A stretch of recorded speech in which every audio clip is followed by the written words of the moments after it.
네, 성도 여러분 안녕하십니까? 행복한 안식일입니다. 좀 덥지 않나요? 그쵸? 지난주에 30도가 넘게 올라갔었습니다. 갑자기 여름이 된 것 같고 오늘도 온도는 뭐 어제나 그제같이 이렇게 높지는 않은데 비가 와서 그런가 아주 굉장히 후덥지근한 전형적인 그 비온 여름날 장마철 같은 그런 느낌이 드네요. 어, 날씨가 이렇게 변해가는 것, 이제 여름으로 다가오고 있다는 것을 우리가 느끼고 있습니다.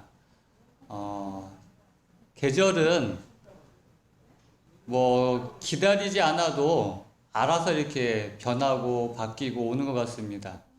우리 예수님의 다시 오심도 우리가 기다리든 기다리지 않든 분명 다시 오실 것을 믿습니다. 우리 주님께서 속히 오셔서 우리의 고달픈 삶 가운데 영원한 하늘 가운데로 인도해 주시기를 간절히 소망합니다. 오늘은 그래도 사랑이라는 제목으로 함께 하나님의 은혜를 나누기 원합니다.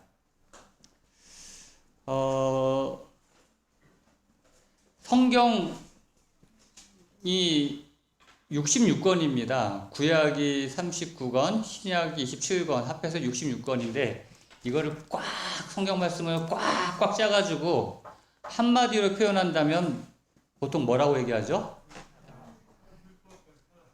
한마디로 사랑이죠. 네. 예수님께서 친히 말씀하시기를 마태복음 22장 36절부터 40절까지 있는 말씀을 보면 선생님 율법 중에서 어느 계명이 크니이까? 예수께서 이르시되 내 마음을 다하고 목숨을 다하고 뜻을 다하여 주 너의 하나님을 사랑하라 하셨으니 이것이 크고 첫째 되는 계명이요 둘째도 그와 같으니 내 이웃을 내 자신같이 사랑하라 하셨으니 이 두 계명이 온 율법과 선지자의 강령이니라. 여기 성경에서 율법과 선지자 이렇게 나오면 그것은 성경을 이야기하는 것입니다. 그러니까 온 율법과 선지자의 강령은 그 요약, 뭐 압축 그런 의미거든요. 그러니까 온 율법과 선지자 이 성경의 강령, 그러니까 요약은 뭐라고요? 하나님 사랑하는 것과 이웃 사랑하는 것이 온 율법과 선지자의 강령. 다시 말하면 쉽게 이야기하면 이 성경 말씀의 요약이라는 것입니다. 하나님 사랑과 이웃 사랑하는 것. 그래서 그것을 한마디로 표현하면 사랑. 예수님께서 이 성경의 핵심, 한마디로 표현될 수 있는 이 사랑에 대해서 무엇이라고 말씀하셨냐면 이렇게 말씀하셨습니다. 요한복음 13장 34절 35절에 그 사랑의 의미에 대해서 새 계명을 너희에게 주노니 서로 사랑하라. 내가 너희를 사랑한 것 같이 너희도 서로 사랑하라. 너희가 서로 사랑하면 이로써 모든 사람이 너희가 내 제자인 줄 알리라. 여기 서로 사랑하라는 말씀이 계속 반복되어서 나오고 있습니다. 세상 사람들이 우리가 그리스도의 제자인 줄, 하나님의 백성인 줄 무엇을 보고 안다고요? 우리가 서로 사랑하는 것을 보고서 아, 저 사람은 그리스도의 제자구나. 하나님의 백성이구나. 교회 다니는 사람이구나 하는 것을 알 수 있다는 것이. 코로나 이후로 물론 그 전부터도 좀 그랬긴 했지만 참 안타까운 것은 우리 한국의 기독교, 이 교회가 욕을 참 많이 먹고 있어요. 아주 정말 어디 나가서 교회 다닌다는 소리를 하는 것이 부끄러울 정도로 사람들이 교회를 아주 손가락질하고 아주 비판의 대상이 되고 있습니다. 처음에 그 신천지로부터 시작을 해가지고 그 다음에 뭐 사랑의 교회 그 어느 목사님부터 해가지고 정말 상식에서 어긋나는 그러한 어떤 교회들의 모습 속에서 다 그런 것이 아닌데 그 일부의 교회의 모습들이 보여지는 그 모습들이 사람들이 뭐라고 얘기하냐면 너무 이기적이다는 거예요. 교회가, 교인들이 이기적이다. 자기들만 생각한다는 것이죠. 이웃을 사랑하지 않는다는 것입니다. 예수님께서는 우리가 서로 사랑하면 세상 사람들이 저 사람은 그리스도인이다, 하나님의 백성이다, 우리 주님의 제자다 라고 그렇게 알아본다고 했는데 요즘은 그렇지 못한 것 같습니다. 그런데 우리가 뭐 다른 교회, 다른 사람들 볼 것이 아니라 오늘 우리 홍성 재림교회 우리의 모습을 한번 보자는 것이죠. 우리의 모습은 어떻습니까?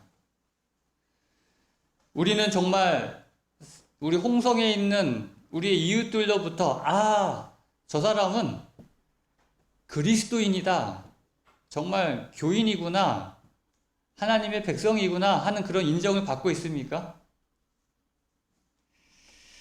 저는 우리 홍성 재림교회, 우리 하늘 가족 여러분 모두가 정말 우리 홍성에서 인정받는 그러한 진짜 그리스도인들이 되기를 간절히 소망합니다. 여러분도 그렇게 되시기를 원하십니까? 자, 그렇다면 우리가 서로 사랑하라고 하는 이 말씀을 실천해야 할 텐데 누구를 사랑해야 할까요? 여러분, 서로 사랑하라 했는데 그럼 누구를 사랑해야 되겠습니까? 이웃을? 여러분의 이웃은 누구입니까? 그냥 모든 사람이 우리의 이웃인가요? 여러분, 우리가 구체적으로 그냥 뜬구름 잡듯이 그냥 이웃, 모든 사람 이렇게 하면은 그거는 그렇게 하니까 우리가 사랑을 잘 못하는 거예요. 구체적으로 우리가 누구를 사랑해야 된다라고 이렇게 딱 해야지만이 이게 실천이 되거든요. 오늘 우리가 누구를 사랑해야 되는지 그것을 구체적으로 좀 말씀을 드리려고 합니다. 첫 번째, 우리는 누구를 사랑해야 하는가? 우리를 사랑하는 사람을 사랑해야 합니다. 여기 닭이 있는데 쭉 닭이 이상하게 생겼어요. 여기 보니까 옆에 그 눈이 떨어진 거 보니까 겨울인 것 같아요. 겨울날 찍은 한 닭의 모습인데 좀 이상하지 않나요? 그래서 좀 더 가까이 가서 보니까 닭이 한 마리가 아닌 것 같아요. 보니까. 그죠? 보니까 이제 고개를 삐쭉 내민 거 보니까 이 어미닭이 이 새끼 병아리가 아니라 이 중닭입니다. 이 아직 그 머리 보니까는 이 벼슬이나 이런 것들이 아직 나오지 않은 거 보니까 몸은 컸는데 아직은 완전한 어른이 되지 않은 한 중닭동 정도 되는 그 닭을 어미닭이 춥다고 뭐 하고 있어요? 품고 있는 것이에요. 우리 아이들도 보면은 10대 한 중학교만 들어가면은 엄마 아빠보다 더 크는 경우가 많아요. 그래도 여전히 뭐예요? 아무리 몸은 컸어도 엄마 아빠의 눈에는 아이인 것이죠. 동영상을 하나 좀 보여드리겠습니다. 자, 여기 한 개가 있는데요.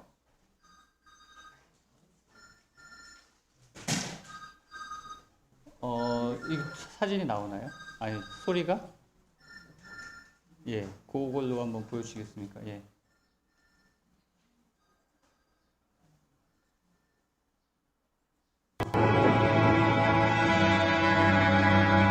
한 개에게 닭다리 하나를 줬더니 걔가 이렇게 눈치를 보면서 어디론가 그 닭다리를 들고 가고 있습니다.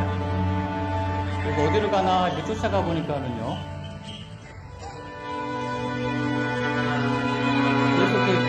뒤를 한번 힐끔힐끔 보면서 왜 자꾸 따라오나 하면서 이렇게 지금 어디론가 그렇게 가고 있어요. 골목 지나가면서 어딘가 도착해가지고 또 한번 보죠. 이 사람이 왜 자꾸 따라오나 보다가 안절부절하다가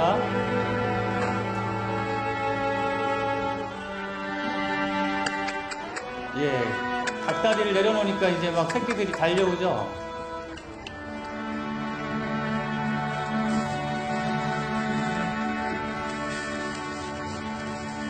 자,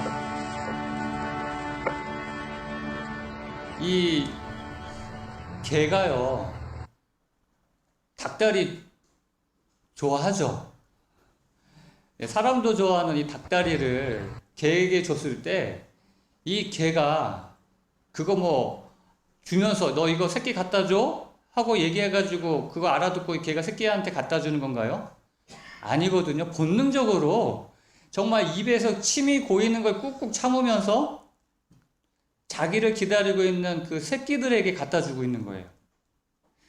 짐승도 본능적으로 아까 그 닭도 그랬지만 이 개도 그렇고 우리가 여러 경우를 통해서 보듯이 짐승도 본능적으로 자기 새끼는 사랑하고 돌보고 아낍니다.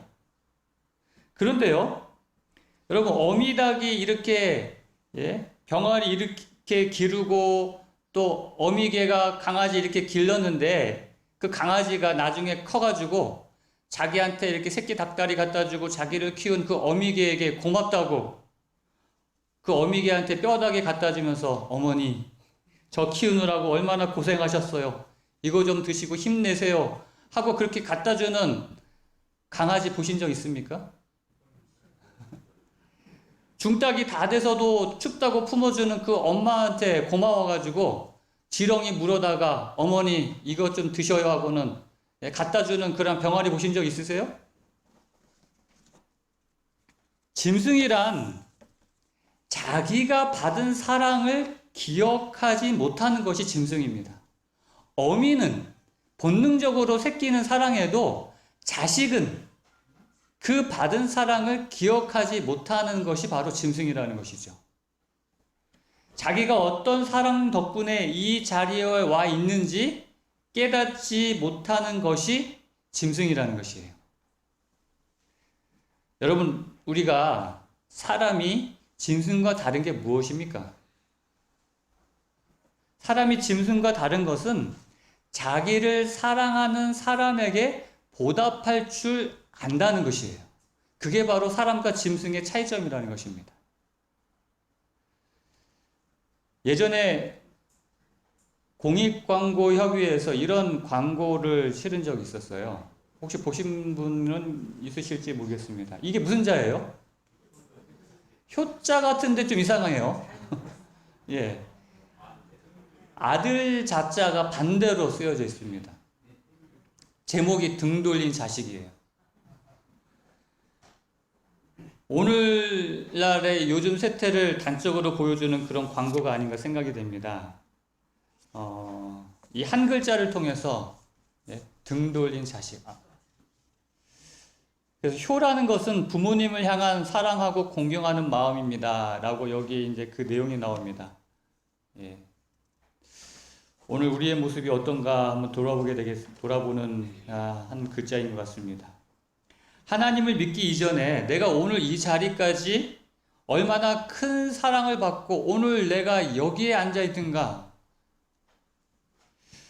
그걸 우리가 먼저 깨달아야 된다는 것이죠. 부모님뿐만 아니라 나에게 사랑을 준 수많은 사람들, 선생님일 수도 있고요. 친구들, 형제들, 또 우리 누가 있습니까? 우리 홍성 하늘 가족들. 그런 사랑들을 우리가 어떻게 된다고요? 먼저 깨달아야 된다는 것이죠. 요한일서 4장 20절에 보면은 이 말씀을 이렇게 이야기하고 있습니다. 쉬운 성경으로 제가 이 말씀을 읽겠습니다. 어떤 사람이 나는 하나님을 사랑해요 라고 말하면서 그의 형제를 미워하면 그는 거짓말쟁이입니다. 이는 눈에 보이는 자기의 형제도 사랑하지 못하면서 보이지 않는 하나님을 사랑할 수는 없기 때문입니다. 우리가 눈에 보이는 우리의 형제를, 눈에 보이는 우리의 부모님을, 나에게 그토록 사랑을 준 우리 그런 수많은 사람들을 사랑하지 않으면서 하나님을 사랑한다라고 하는 것은 거짓말쟁이라는 것이죠. 보이는 사람도 사랑 못하면서 어떻게 보이지 않는 하나님을 사랑할 수 있겠느냐는 것이에요. 우리는 누구를 사랑해야 된다고요? 나를 사랑해 주는 사람을 먼저 사랑해야 한다는 것이죠. 가장 기본입니다, 그것이. 어쩌면 그것이 짐승이냐 사람이냐를 나누어 주는 기준이 된다는 것입니다. 우리는 최소한 짐승은 아니지 않습니까? 그런데요, 두 번째, 서로 사랑하라고 말씀하셨는데 누구를 사랑해야 되는가? 첫 번째는 우리를 사랑하는 사람을 사랑해야 되고, 두 번째는 우리를 사랑하지 않는 사람을 사랑해야 된다고 말씀하고 있어요. 누가복음 6장 32절에 너희가 만일 너희를 사랑하는 자만을 사랑하면 칭찬받을 것이 무엇이냐? 누구도? 죄인들도 사랑하는 자는 사랑하느니라. 우리를 사랑하는 사람을 사랑해야 된다고 말씀을 드렸는데요. 그런데 그것만 하고 마친다고 한다면 칭찬받을 일이 없다는 것이. 누구도 그렇게는 한다는 것입니까? 죄인들도, 우리가 손가락질하는 그런 악한 사람들도 적어도 자기가 사랑한다는 것이에요. 드라마 같은 데 보면 조폭들도 자기 식구들 의리하면서 아주 얼마나 더 사랑하는지 모릅니다. 그런데 우리는 그러한 죄인들이 아니라 우리는 용서받은 죄인들, 하나님의 백성들, 그리스도인들로서 우리가 거기에서 한 발자국 더 나아가서 이제는 우리를 사랑하지 않는 사람들도 사랑할 수 있어야 된다라고 성경은 이야기하고 있는 것입니다. 예수님께서는 마태복음 5장 46절부터 48절까지 이렇게 말씀하셨어요. 너희가 너희를 사랑하는 자를 사랑하면 무슨 상이 있으리요? 세리도 이같이 하느니라. 또 너희가 너희 형제에게만 무난하면 남보다 더하는 것이 무엇이냐? 이방인들도 이같이 하느니라. 그러므로 하늘에 계신 너희 아버지의 온전하심과 같이 너희도 온전하라. 우리가 이들을 사랑하는 이유는 우린 적어도 짐승이 아니기 때문에, 사람이기 때문에 그렇다는 것이고요. 그렇고 우리를 사랑하지 않는 사람들도 사랑하는 이유는 우리가 하나님의 사랑을 받은 그리스도인이기 때문에 그렇다는 것입니다. 여기까지 나아가야 진정한 그리스도의 제자가 된다는 것이죠. 이 마태복음 5장 48절에 하늘에 계신 너희 아버지의 온전하심과 같이 너희도 온전하라는 이 말씀이 한때 우리 한국의 재림교회, 우리 전 세계적으로 이슈가 된 적이 있어요. 이 말씀으로 인해서. 예전에 제가 목회하던 교회 한 장로님은 늘 이 말씀을 이야기하시면서 우리가 완전해야 된다라고 아주 그 완전이라는 말을 입에 달고 사셨던 분이 계셨어요. 그분이 그 견고한 토대라는 그러한 영향을 받아서 그 완전주의에 아주 빠져가지고 이분이 정말 믿음대로 살려고, 정말 말씀대로 살려고 노력하시는 분이었거든요. 그래서 아버지의 온전하심과 같이 온전해지려고 정말 노력하셨어요. 그런데 안타까운 것은 뭐냐면 이 마태복음 5장 48절의 이 단어의 그 하늘 너희 아버지의 온전하심과 같이 온전하라는 이 성경의 의미를 잘 이해하지를 못하셨던 것 같아요.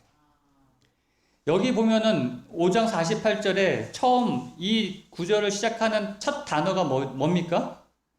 그러므로, 그러므로 하늘에 계신 너희 아버지의 온전하심과 같이 너희도 온전하라고 했는데, 그러므로라는 이 단어, 이 접속사는 앞의 문장과 뒤의 문장을 연결해주는 단어예요. 그러므로 했으면 이 뒤에 있는 이 문장은 앞에 있는 문장과 같이 봐야 됩니다. 뭐라고 하면서 그러므로 라고 얘기하면은 그 앞의 말을 이해하지 못하고는 그 다음 말을 이해할 수가 없는 것이에요. 그렇기 때문에 이 너희 아버지의 하늘에 계신 너희 아버지의 온전하신 것 같이 온전하라는 이 말씀을 이해하려면 그 앞에 있는 말씀을 먼저 이해를 해야 된다는 것입니다. 그런데 이 앞에 있는 말씀이 뭐라고 했어요? 46절부터 47절까지 이 말씀을 쉬운 성경으로, 좀 이해하기 쉽게 쉬운 성경으로 제가 다시 한번 읽겠습니다. 만일 너희를 사랑하는 사람만 사랑한다면 무슨 상을 받을 수 있겠느냐? 심지어 세리도 그만큼은 하지 않느냐? 만일 너희 형제들에게만 인사한다면 다른 사람들보다 너희가 더 나을 것이 무엇이냐? 심지어 이방 사람들도 그만큼은 하지 않느냐? 그러므로 하늘에 계신 너희 아버지가 완전하신 것처럼 너희도 완전하도록 하여라. 여기서 말씀하시는 그 하나님의 완전하심은 어떤 완전하심이에요? 사랑하지 않는 사람도 사랑하는 그 하나님의 완전인 것이에요. 그 사랑의 완전인 것입니다. 나를 사랑하는 사람만 사랑하는 것이 아니라 나를 사랑하지 않는 사람조차도 사랑하는 그 하나님의 사랑의 완전을 이야기하는 것이에요. 그 어떤 행동, 어떤 그 율법의 완전을 이야기하는 것이 아니거든요. 그런데 이 장로님은 아까도 얘기했지만은 이 하나님의 완전을 올바로 이해하지 못했습니다. 행위의 완전을 생각하고는 자신의 그 행위를 어떻게 하면 완전하게 할 수 있을까? 그것을 노력하면서 그렇게 이루려다 하다 보니까 그게 돼야 안 돼요. 그건 이룰 수 없는 것이에요. 행위의 완전이라는 것은. 안 되니까 이러한 사람들의 특징은 뭐냐면 다른 사람을 비교한다는 것이. 그래도 나는 그래도 저 장로님보다는 저 목사님보다는 그래도 나는 낫다. 그리고 자꾸 비판하게 돼요. 그러니까 이렇게 완전주의에 빠진 사람들이 있으면 그 주변 사람들이 얼마나 힘든지 몰라요. 힘들게 합니다, 정말. 교회를 힘들게 하고. 그래서 교회가 얼마나 정말 힘들었는지 몰라요.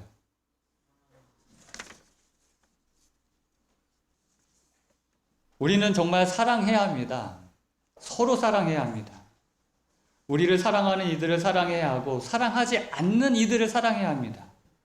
세상을 이끌어가는 수많은 힘들이 있는데 우리에게 이 힘이 있다면, 그 사랑의 힘이 우리를 이끌어간다면 우리는 짐승이 아닌 사람의 모습을 이룰 뿐만 아니라 하나님의 백성된 모습, 그리스도의 제자된 모습으로 이 세상에서 영향력 있는 선한 영향력을 행사할 수 있을 것입니다. 견원지간이라는 말이 있죠. 이 견원지간이라는 말이 개와 원숭이, 원자를 써서 개와 원숭이 사이라는 그런 의미입니다. 그러니까 서로 가까워질 수 없는 그런 사이를 사자성어로 견원지간이라고 그래요. 근데 개와 원숭이가 뭐 그렇게 사이가 나쁜 것 같지는 않거든요. 그래서 우리가 심심찮게 우리가 개와 고양이가 정말 사이좋게 지내는 모습들을 자주 볼 수 있습니다. 그렇죠? 이렇게 아주 그냥 얼마나 개와 고양이가, 근데 사람들은 견원지간하면 개와 원숭이죠. 개와 고양이가 아니라 개와 고양이는 정말 견묘지간이죠. 사람들은 개와 고양이가 서로 사이 안 좋다라고 이야기를 하지만 또 사이 안 좋게 지내는 개와 고양이도 있지만 사이 좋게 지내는 개와 고양이도 많아요. 그죠? 예.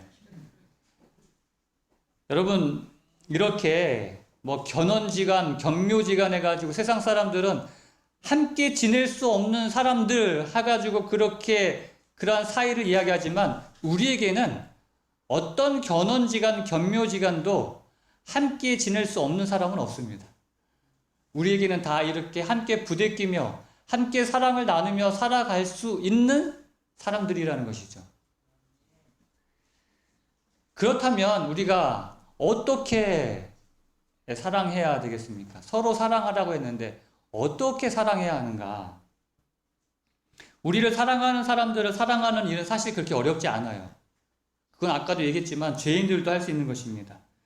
그러나 우리를 사랑하지 않는 사람들, 정말 우리를 힘들게 하는 사람들, 그런 사람들은 어떻게 우리가 사랑해야 하는가? 우리가 살다 보면은 참 우리나라 말 가운데 보면은 이 어감이 참 똑같은 의미를 갖고 있지만 어감이 참 다른 말들이 있습니다. 사람하고 인간하고 참 말이 같은 의미인데도 어감이 참 달라요. 그 사람 하는 거하고 그 인간 하는 거하고 좀 의미가 좀 다르죠. 예? 어휴, 저 인간하고. 예? 의미가 참 다릅니다.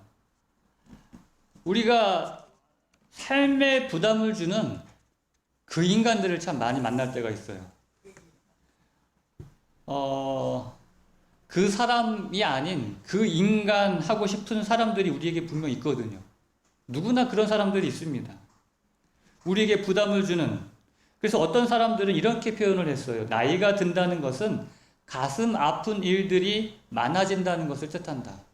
우리의 마음에 상처를 주고 가슴 아프게 하는 그 인간들이 점점 많아지는 것이죠. 예. 그래도 테레사 수녀님께서 쓰신 책 그 기도문 가운데 그래도라는 기도문이 있습니다. 이 말씀을 좀 읽어드리려고 그래요. 사람들은 논리적이지도 않고 이성적이지도 않다. 다만 자기 중심적이다. 그래도 사람들을 사랑하라. 당신이 착한 일을 하면 사람들은 다른 속셈이 있을 거라고 의심할 것이다. 그래도 착한 일을 하라. 당신이 성공하게 되면 가짜 친구와 진짜 적들이 생길 것이다. 그래도 성공하라. 정직하고 솔직하게 살아도 사람들은 그대를 속여 마음을 아프게 할 것이다. 그래도 정직하게 살아라. 오늘 당신이 사람들에게 착한 일을 행해도 사람들은 내일이면 그것을 곧잘 잊어버릴 것이다. 그래도 착한 일을 하라. 당신이 가진 모든 것을 이 세상을 위해 아낌없이 베풀어도 세상은 결코 충분하다고 말하지 않을 것이다.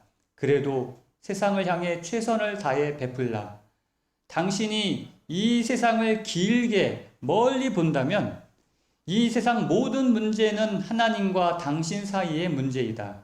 그것은 사람들과 당신 사이의 문제가 아니다. 그래도 사람들을 사랑하라. 정말 이 말씀이 공감이 됩니다. 이 마지막 문구가 참 마음에 와닿습니다. 결국 이 세상의 모든 문제는 하나님과 우리 사이의 문제라는 것이죠. 그것은 사람들과의 문제가 아니라는 것입니다. 그래도 서로 사랑하라. 이 마지막 구절이 정말 마음에 와 닿습니다. 우리는 어느 순간 사랑하기를 포기할 때가 있죠. 결국은 그것이 하나님과 우리 사이의 문제임을 보게 됩니다. 하나님과 우리 사이의 문제가 해결이 되면 그래도 사랑하게 된다는 것이죠. 아무리 나를 가슴 아프게 하는 그 인간이라 할지라도 하나님과 그 문제가 해결이 되면 그래도 그 사람도 사랑할 수 있다는 것입니다. 좋은 생각이라는 책에서 이 기도문에 몇 가지를 더 추가한 것이 있습니다. 몇 년 동안 공들여 쌓은 탑이 하루아침에 무너질 수도 있다. 그래도 탑을 쌓아라. 물에 빠진 사람을 구해주면 보따리 내놓으라고 덤빌 수도 있다. 그래도 도움이 필요한 사람을 도우라. 사람들은 약자에게 호의를 베푼다. 하지만 결국에는 강자의 편에 선다. 그래도 약자의 편이 되라. 여러분 정말 쉬운 일이 아닙니다. 그래도 이렇게 할 수 있는 것은 정말 참 어려운 일인 것이 사실입니다. 그래도 사랑해야 되는 것입니다. 데살로니가전서 3장 1장 2절 3절에 보면은 우리가 고린도전서 13장의 사랑장에서 믿음, 소망, 사랑에 대해서는 잘 압니다. 그런데 어떻게 이 믿음, 소망, 사랑이 이루어지는지는 잘 몰라요. 어떻게 이 믿음, 소망, 사랑이 이루어지는지를 이 데살로니가전서 1장 2절 3절에 잘 나와 있어요. 아까도 얘기했지만 어떻게 사랑을 할 수 있는가? 어떻게 이루는가? 여기 있는 말씀을 보겠습니다. 우리가 너희 모두로 말미암아 항상 하나님께 감사하며 기도할 때에 너희를 기억함은 너희의 믿음의 역사와 사랑의 수고와 우리 주 예수 그리스도에 대한 소망의 인내를 우리 하나님 아버지 앞에서 끊임없이 기억함이니. 이게 무슨 뜻입니까? 믿음은 역사해야만 하는 것이고, 소망은 인내해야만 이룰 수 있는 것이고, 사랑은 수고해야 이룰 수 있는 것이라는 겁니다. 그것을 구체적으로 설명해 준 말씀이에요. 어떻게 이룰 수 있는가? 믿음은 뭐라고요? 역사해야지만이 되는 것입니다. 소망은 인내해야지만이, 사랑은 수고해야지만이 이룰 수 있는 것이라는 것이죠. 그래서 사랑은 어떻게 해야 된다는 것이에요? 수고해야 된다는 것이에요. 그냥 이루어지는 것이 아니라는 것입니다. 그렇기 때문에 사랑하는 것은 쉬운 일이 아니에요. 그럼에도 불구하고 하는 것이 사랑이라는 것이죠. 예전에 김상래 목사님의 한 일화가 있습니다. 삼육대학교 총장을 하셨던, 지금도 삼육대학교에서 이제 신학과 교수님으로 봉사하고 계시죠. 김상래 목사님이 젊을 때, 좀 오래전 일이긴 한데요, 아주 전설 같은 이야기가 전해져 내려오는 한 일화가 있습니다. 지금도 이 대학 가운데에서 학칙으로 금주와 금연이 학칙으로 이렇게 정해져 있는 학교는 우리 한국에서 유일하게 삼육대학이 유일할 것입니다. 학칙으로 금주, 금연이 있어요. 그러니까 술 먹고 담배 피우면은 징계받습니다, 학교에서. 근데 지금은 이제 조금 모르겠어요. 하여튼 학교 밖에서 뭐 술 먹고 담배 피는 거에 대해서는 그것까지는 이제 막 이렇게 강제하지는 않는 것 같아요. 그러나 학교 안에서는 어찌됐든 간에 그 학교 안에서는 절대로 술 먹고 담배 피면 진짜 징계받습니다. 정학받든지 뭐. 근데 이 목사님이 열심히 특심하신 목사님이거든요. 김상래 목사님이. 어느 날 이렇게 대학 정문 이렇게 나가는데 보니까, 차 타고 이렇게 나가는데 보니까 정문에서 남학생 3명이 정문을 이렇게 담배를 피고 있더라는 거예요. 딱 보기에 이렇게, 그러니까 우리 삼육대 학생들 같아요. 근데 대학 나가자마자 이제 담배를 피우는 거예요. 학교 안에서는 담배 못 피우고 참았던 담배를 피우는 겁니다. 그래서 이 목사님이 이제 창문 딱 내리고, 학생들, 어느 대학 학생들인가? 그랬더니 이 학생들이 딱 이제 눈치채고, 저희는 다른 대학 학생들인데요. 그랬더니 이 목사님이 딱 내려가지고, 그런가? 우리 삼육대학은, 우리 학생들의 건강을 위해서 금주와 금연을 강조하고 있다네. 근데 자네들이 다른 대학 학생들이라 할지라도 건강을 위해서 금연하면 좋겠네. 근데 자네들이 다른 대학 학생들이라고 했는데, 내가 지금 다시 학교로 들어가서 우리 대학 학생들 학생들의 사진이 나와 있는 내가 앨범을 보고, 내가 자네들의 얼굴이 혹시라도 우리 대학 앨범에 있으면 내가 자네들의 말처럼 우리 대학 학생 아닌 것으로 처리해 주겠네. 그렇게 얘기하니까는 이 학생들이 바로 무릎을 딱 꿇고는 교수님, 믿음과 사랑과 소망으로 한 번만 봐주세요. 그러더라는 겁니다. 그래서 이 목사님이, 알겠어. 내일 학교에 오면 제일 먼저 내 사무실로 와. 그러고는 가서 다음날 이 학생들이 왔을 때 그 학생들한테 이제 이야기했다고 합니다. 내가 이제 자네들 말대로 우리 학교 학생 아닌 것으로 해주려다가 내가 한 번만 더 기회를 주겠네. 대신 조건이 있어. 한 학기 동안 한 사람씩 나에게 10번씩 밥 사. 학교 구내식당에 한 끼 제일 비싼 게 한 3,000원 정도밖에 안 되거든요. 그래서 10번을 밥을 사라는 겁니다. 그리고 가만히 보니까 이 학생들 기록을 보니까 공부를 너무 못하더라는 거예요.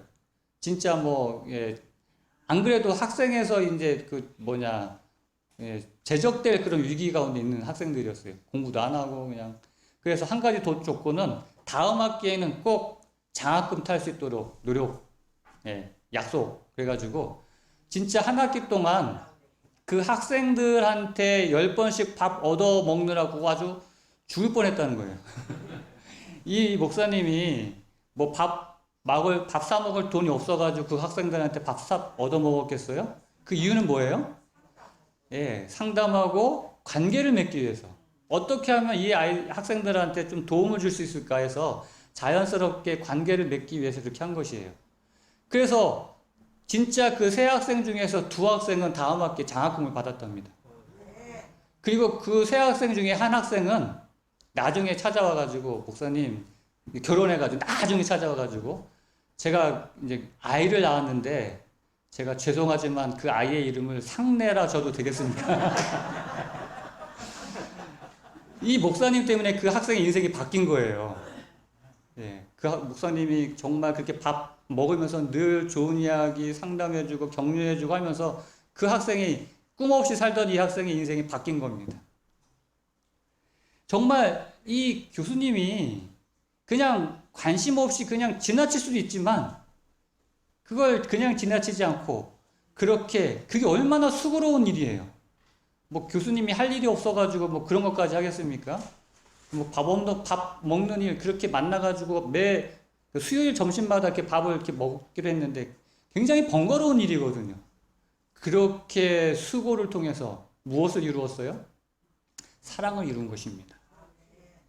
그래서 사랑은 수고로 이루어지는 것입니다. 오늘 이제 마무리를 지으면서 다시 한번 말씀드립니다. 정말 우리는 서로 사랑해야 합니다. 누구를 사랑해야 된다고요? 우리를 사랑하는 사람들을 사랑해야 합니다. 짐승과 사람의 차이는 바로 그것을 통해서 이루어지죠. 그런데 그것만 한다면 그것은 죄인들도 할 수 있는 일이라는 것이에요. 그것만 한다면 우리가 칭찬받을 일이 없다는 것입니다. 거기에서 더 나아가서 누구까지도 우리를 사랑하지 않는 사람조차도 그래도 사랑할 수 있는, 그래서 그러한 우리의 모습을 통하여 사람들로 하여금, 세상 사람들로 하여금 뭐라고 인정받는다고요? 아, 저 사람은 그리스도인이구나. 저 사람들은 교인이구나. 아, 저 사람은 홍성재림교회 성도이구나. 라고 인정한다는 것입니다. 오늘 우리 모든 우리 홍성하늘가족 여러분들 서로 사랑하시게 되길 바랍니다. 우리의 마음을 아프게 하는 사람일지라도 그래도 사랑하시는 저와 여러분 되시길 간절히 바라면서 오늘 말씀을 마치겠습니다. 하나님 아버지, 우리 주님으로부터 놀라운 사랑을 받은 자로서 이 사랑을 가지고 우리를 사랑하는 사람을 또 사랑하지 않는 사람까지도 사랑할 수 있는 마음 허락하여 주시옵소서. 이제는 우리 하나님의 그 크신 사랑과 우리 주님의 놀라운 은혜와 성령 하나님의 교통하심이 우리 모든 사랑하는 홍성 하늘가족, 그리고 우리의 사랑하는 가족들에게까지 이제로부터 영원토록 함께하여 주시옵기를 우리의 구주 되신 예수 그리스도의 이름으로 간절히 축원하옵나이다. 아멘.